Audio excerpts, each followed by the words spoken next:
ہم دن میں درجنوں بار، شاید سینکڑوں بار بھی ایک جملہ دہراتے ہیں، بسم اللہ الرحمن الرحیم، کھانا کھانے سے پہلے، گھر سے نکلتے ہوئے، کوئی بھی نیا کام شروع کرتے ہوئے۔ یہ ہماری زندگی کا ایک حصہ ہے۔ بالکل۔ لیکن کبھی سوچا ہے کہ یہ صرف ایک رسم ہے، ایک عادت، یا ان چند الفاظ میں کائنات کو سمجھنے کی کوئی چابی چھپی ہے؟ یہ ایک بہت بہت گہرا سوال ہے، اور آج ہم اسی سوال کا جواب تلاش کرنے کی کوشش کریں گے، ڈاکٹر حیدر رضا کے تفسیر قرآن پر مبنی ایک لیکچر کی روشنی میں۔ ڈاکٹر صاحب جنہوں نے اپنی زندگی کے 40 سال سے زیادہ قرآن اور اسلامی عرفان کو سمجھنے میں صرف کیے ہیں۔ جی، اور ان کا کام ہمیں عام نظر آنے والی چیزوں کے پیچھے چھپے ہوئے غیر معمولی معنی تک لے جاتا ہے۔ بالکل، اور آج کی ہماری گفتگو کا محور بنیادی طور پر شیعہ مکتبہ فکر کی عکاسی کرے گا، اور شروع کرنے سے پہلے ایک چھوٹی سی بات واضح کرنا چاہوں گی۔ جی ضرور۔ یہ خلاصہ ہماری اپنی سمجھ کے مطابق ہے۔ اگر گفتگو میں کوئی غلطی ہو، کوئی نقطہ غلط بیان ہو جائے تو وہ ہماری کوتاہی ہے، ڈاکٹر حیدر رضا کی نہیں۔ یہ وضاحت بہت ضروری تھی۔ تو ڈاکٹر صاحب کے لیکچر کے مطابق بسم اللہ کی اس چابی کو سمجھنے کے لیے ہمیں پہلے دو ایسے تصورات کو چیلنج کرنا ہوگا جو ہمارے ذہنوں میں بہت گہرائی تک بیٹھے ہوئے ہیں۔ اچھا۔ پہلا تصور ہے رزق کا۔ جب ہم رزق کا لفظ سنتے ہیں تو ذہن میں کیا آتا ہے؟ پیسہ، گھر، گاڑی، اولاد، یہی سب کچھ؟ عام طور پر تو یہی سمجھا جاتا ہے، لیکن لیکچر میں اس نقطے پر بہت زور دیا گیا ہے کہ قرآن کے مطابق یہ سب چیزیں یعنی مال اور اولاد زینت الحیات دنیا ہیں۔ یعنی دنیاوی زندگی کی سجاوٹ۔ ہاں، سجاوٹ اور آزمائش کا ذریعہ۔ یہ وہ چیزیں نہیں ہیں جو ہمیشہ ہمارے ساتھ رہیں۔ قرآن کہتا ہے کہ اصل اور باقی رہنے والا رزق تو وہ ہے جو اللہ کے پاس ہے۔ اور اللہ کے پاس جو رزق ہے وہ کیا ہے؟ مطلب وہ نوٹوں کی شکل میں تو نہیں ہوگا؟ نہیں، بالکل نہیں۔ وہ رزق دراصل فضائل ہیں، کمالات، نیکیاں، اور وہ خدائی صفات ہیں جنہیں انسان اپنے اندر پیدا کرتا ہے۔ یہ وہ سرمایہ ہے جو موت کے بعد بھی باقی رہتا ہے، واہ! جس میں کبھی کمی نہیں آتی۔ تو پہلا ذہنی انقلاب یہ ہے، رزق جمع کرنے والی چیز نہیں بلکہ اپنے اندر پیدا کرنے والی صفت ہے۔ یہ تو سوچ کے پوری سمت ہی بدل دیتا ہے۔ اور دوسرا تصور جسے چیلنج کیا گیا وہ بھی بہت دلچسپ ہے۔ جی، وہ ہے دینداری کے بارے میں ایک عام غلط فہمی۔ اکثر سمجھا جاتا ہے کہ دیندار ہونے کا مطلب ہے اپنی خواہشات کو مارنا، اپنی ذات کی نفی کرنا، خود کو مٹا دینا۔ جی، یہ تصور بہت عام ہے، اکثر صوفیانہ روایات سے آتا ہے، لیکن ڈاکٹر رضا کے مطابق قرآن کا پیغام اس کے بالکل برعکس ہے۔ اچھا۔ دین ذات کی نفی نہیں بلکہ ذات کی ترقی یعنی سیلف ڈیولپمنٹ کا نام ہے۔ یہ آپ کو اپنی ذمہ داریوں کو سمجھنے اور ایک الہی نظام کا کارآمد حصہ بننے کی دعوت دیتا ہے، نہ کہ ایک کونے میں بیٹھ کر خود کو ختم کر دینے کی۔ بالکل۔ اچھا، تو اگر دین کا مقصد اپنی ذات کو خدائی صفات سے سجا کر ترقی دینا ہے اور حقیقی رزق بھی انہی صفات کو حاصل کرنا ہے، تو پھر سوال یہ پیدا ہوتا ہے کہ یہ سفر شروع کیسے ہو؟ اس ترقی کا پہلا قدم کیا ہے؟ کیا قرآن کا سب سے پہلا جملہ بسم اللہ ہمیں اس کا کوئی اشارہ دیتا ہے؟ آپ نے بالکل صحیح جگہ پر انگلی رکھی ہے۔ بسم اللہ ہی وہ نقطۂ آغاز ہے۔ آئیے اس کو کھول کر دیکھتے ہیں۔ ٹھیک ہے۔ عام طور پر اس کا ترجمہ کیا جاتا ہے شروع اللہ کے نام سے، لیکن یہ ترجمہ اس کے سمندر جیسے معنی کا صرف ایک قطرہ ہے۔ اچھا؟ سب سے پہلے صرف پہلے حرف بے کو لیتے ہیں۔ ایک حرف؟ کیا عربی میں ایک حرف کے بھی الگ سے معنی ہوتے ہیں؟ بالکل، اور یہاں بے کے کئی معنی ہیں جن میں سے 3 بہت اہم ہیں۔ پہلا معنی ہے سببیت کا، یعنی بائی ورچو آف۔ سببیت مطلب یہ کہ میں یہ کام اپنے بلبوتے پر نہیں کر رہا بلکہ اس کا اصل سبب، اصل طاقت اللہ کی ذات ہے۔ اچھا، یعنی میں صرف ایک وسیلہ ہوں، اصل فاعل وہ ہے۔ بالکل۔ دوسرا معنی ہے میت کا، یعنی ان دا کمپنی آف، مطلب میں یہ کام اکیلا نہیں کر رہا بلکہ اللہ کی موجودگی میں اس کے ساتھ مل کر رہا ہوں۔ واہ! اور تیسرا معنی ہے لباس کا، ایز اے گارمنٹ آف، جیسے میں نے اس کی صفات کا لباس اوڑھ لیا ہے۔ سبحان اللہ! تو جب ہم صرف بے کہتے ہیں تو ہم اعلان کر رہے ہوتے ہیں کہ اے اللہ، میں یہ کام تیرے سبب سے، تیری میت میں اور تیری صفات کا لباس اوڑھ کر شروع کر رہا ہوں۔ یہ تو صرف ایک حرف کی گہرائی ہے، لیکن بے کے بعد آتا ہے اسم۔ اسم کا مطلب تو نام ہی ہوتا ہے نا؟ جیسے میرا ایک نام ہے، آپ کا ایک نام ہے، یہ تو سیدھی سی بات لگتی ہے۔ لگتی ہے، مگر یہاں بھی بات اتنی سیدھی نہیں ہے۔ آپ کا شک بالکل درست ہے۔ اچھا؟ یہاں اسم کا مطلب وہ نہیں جو ہم عام زندگی میں لیتے ہیں۔ ہمارا رکھا ہوا نام تو بس ایک لیبل یا ٹیگ ہوتا ہے۔ صحیح۔ جیسے کسی کا نام شجاع ہو سکتا ہے، لیکن ممکن ہے وہ ڈرپوک ہو۔ نام اور شخصیت میں کوئی حقیقی تعلق ہونا ضروری نہیں۔ وہ خدائی حقیقت، ڈیوائن ریالٹی ہے، جس سے اللہ کی کوئی صفت ظاہر ہوتی ہو۔ اس میں خدا کی کسی صفت کا مظہر ہوتا ہے۔ مظہر یعنی ایک زندہ فعال حقیقت؟ جی، یہ محض پہچان کے لیے ایک لفظ نہیں ہے۔ یہ تصور تھوڑا سا مشکل ہے، کیا اسے کسی مثال سے آسان بنا سکتے ہیں؟ ضرور۔ لیکچر میں اس کے لیے درخت کی ایک بہترین مثال دی گئی ہے۔ کسی بھی چیز کو جاننے کے آپ کہہ لیں کہ 4 درجے ہوتے ہیں۔ 4 درجے؟ ہاں، پہلا درجہ ہے لفظ۔ میں کاغذ پر لکھ دوں درخت، یہ صرف ایک علامت ہے۔ جسے یہ زبان نہیں آتی اس کے لیے تو یہ بے معنی لکیریں ہیں۔ ٹھیک ہے، یہ تو صرف ایک لیبل ہو گیا۔ اگلا درجہ؟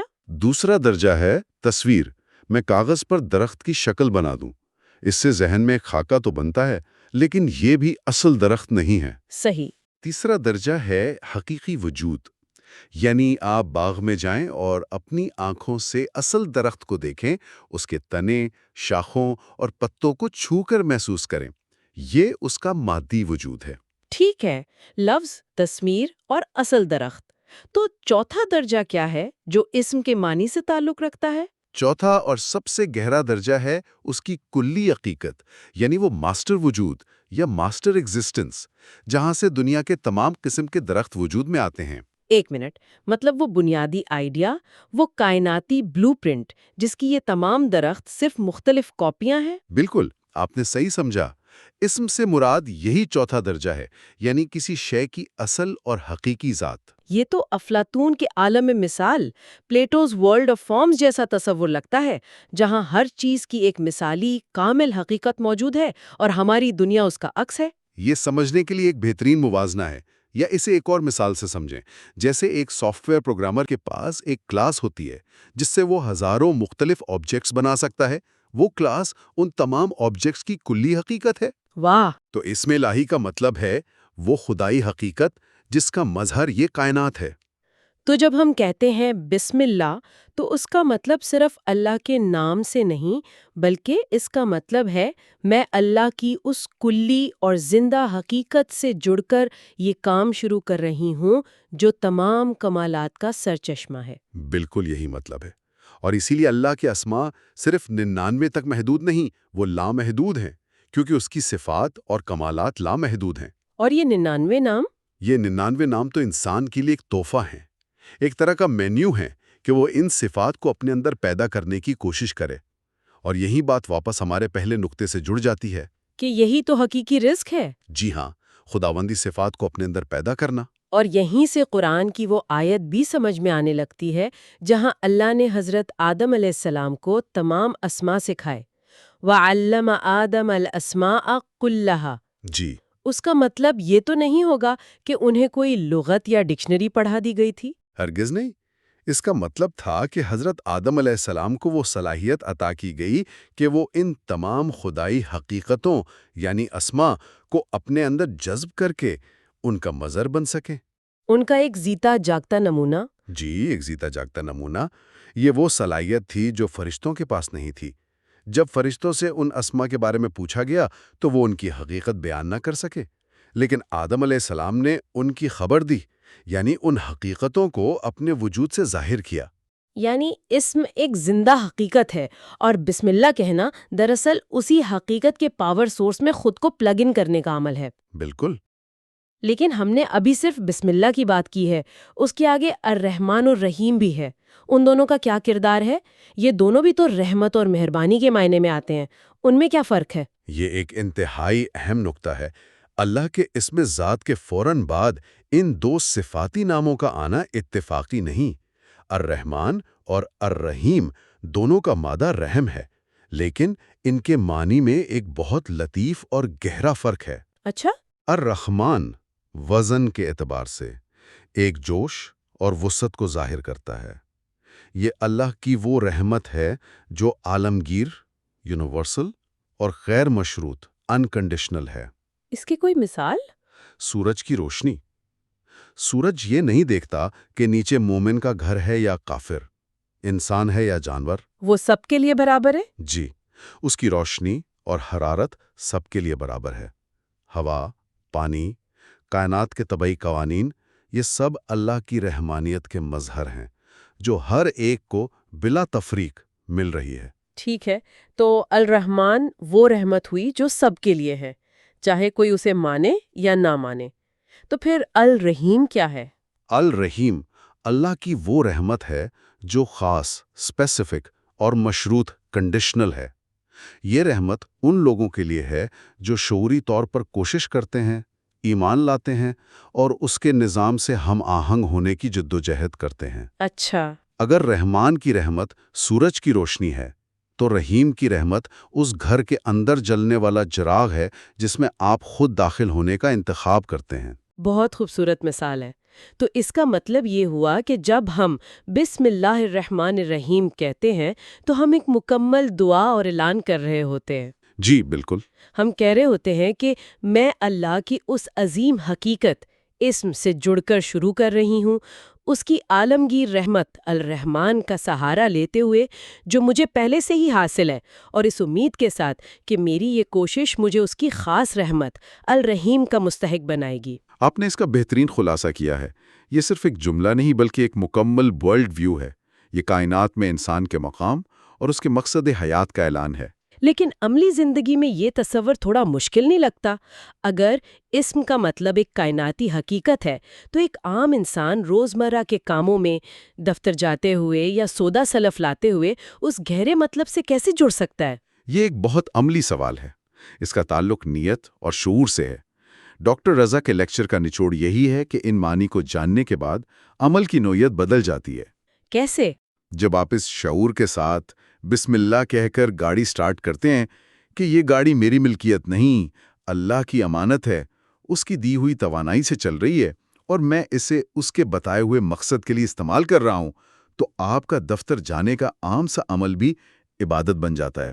اچھا، آپ کا ہر کام کائنات کی اس عظیم حقیقت سے جڑ جاتا ہے۔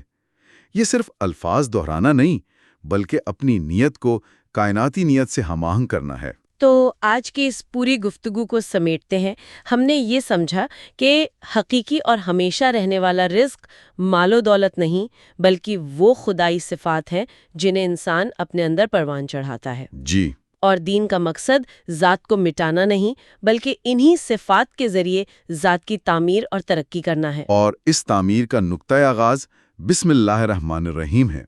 یہ صرف ایک رسمی جملہ نہیں بلکہ کائنات کے آپریٹنگ سسٹم سے خود کو جوڑنے کا ایک عمل ہے۔ بے کے ذریعے تعلق، اسم کے ذریعے حقیقت کا اقرار۔ بالکل، اللہ کے ذریعے اس کی ذات سے جڑتے ہیں، الرحمن کے ذریعے اس کی رحمت عام کا سہارا لیتے ہیں اور الرحیم کے ذریعے اس کی رحمت خاص کے امیدوار بنتے ہیں۔